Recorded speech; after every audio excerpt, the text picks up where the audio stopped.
Hey there, North Decatur. This is Daniel, and for today's word from the cross, I want to share with you two verses from Matthew 27, verses 45 and 46. And these are actually the last words that Jesus speaks before he dies. And so they are powerful, they are potent, they are sad words, but I think they contain a really important word for us in this Holy Week. So, would you listen with me for the Word of God? From noon on, darkness came over the whole land until 3 in the afternoon. And about 3 o'clock, Jesus cried with a loud voice, Eli, Eli, lema sabachthani.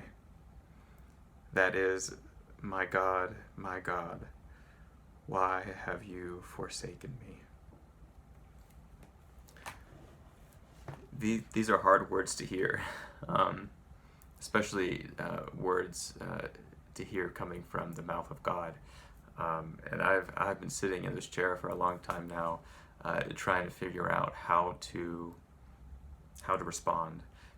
There's a lot that I could say. There's a lot that I want to say, and there's not a lot of time to do it all. But there are two things that I think are important about this text.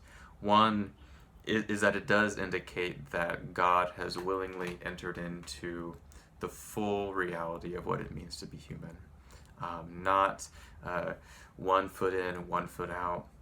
God is not trepid about the human experience, but has fully embodied the fullness of what it is to be human, and that includes suffering and pain. Because we as humans, we suffer and we experience pain. And if you read the verses around this passage, you'll read the hard accounts about how Jesus was laughed at, mocked, scorned, tortured, and killed. And it's not easy to read. But this passage shows us that God is in solidarity with us in the depths of our wrestlings with natural evil. In this COVID-19 world, in this global pandemic, perhaps you, along with me, sometimes find yourself wondering, God, have you forsaken us? Have you forsaken us as a people? Have you forsaken us as creation? Sometimes we find ourselves there, and in this passage, we know that God has found God's self there. But there's more to it than just that, and I think it's important to lift that up. These words from Jesus, they're a direct quote from the 22nd Psalm. These words, my God, why have you forsaken me, is actually the first verse of that psalm. And Jesus, being a rabbi and a Jewish teacher, would have known the Psalms very, very well, would probably have had the 22nd Psalm memorized. And so when the gospel writer puts these words in the mouth of Jesus, when Jesus invokes these words, he's not just invoking that little fragment that says, why have you forsaken me? But he invokes, I think, the entire psalm. And so it's worth turning to Psalm 22 and seeing what that's all about.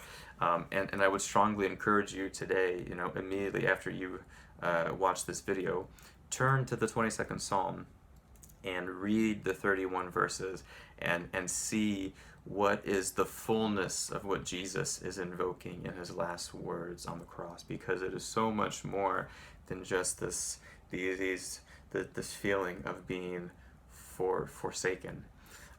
In typical psalm style, the psalmist, which in this case is David, begins with really real and honest lament, names specifically and in beautiful poetic words at times, really hard experiences of suffering that directly correlate to how Matthew narrates Jesus's death and experience in Matthew. But the psalmist eventually turns to words of praise, words of trust, and words of faithfulness. And specifically, I want to read to you the last two verses of the psalm that indicate the ending place here. And those words read, "Posterity will serve him, future generations will be told about the Lord, and proclaim his deliverance to a people yet unborn, saying that God has done it."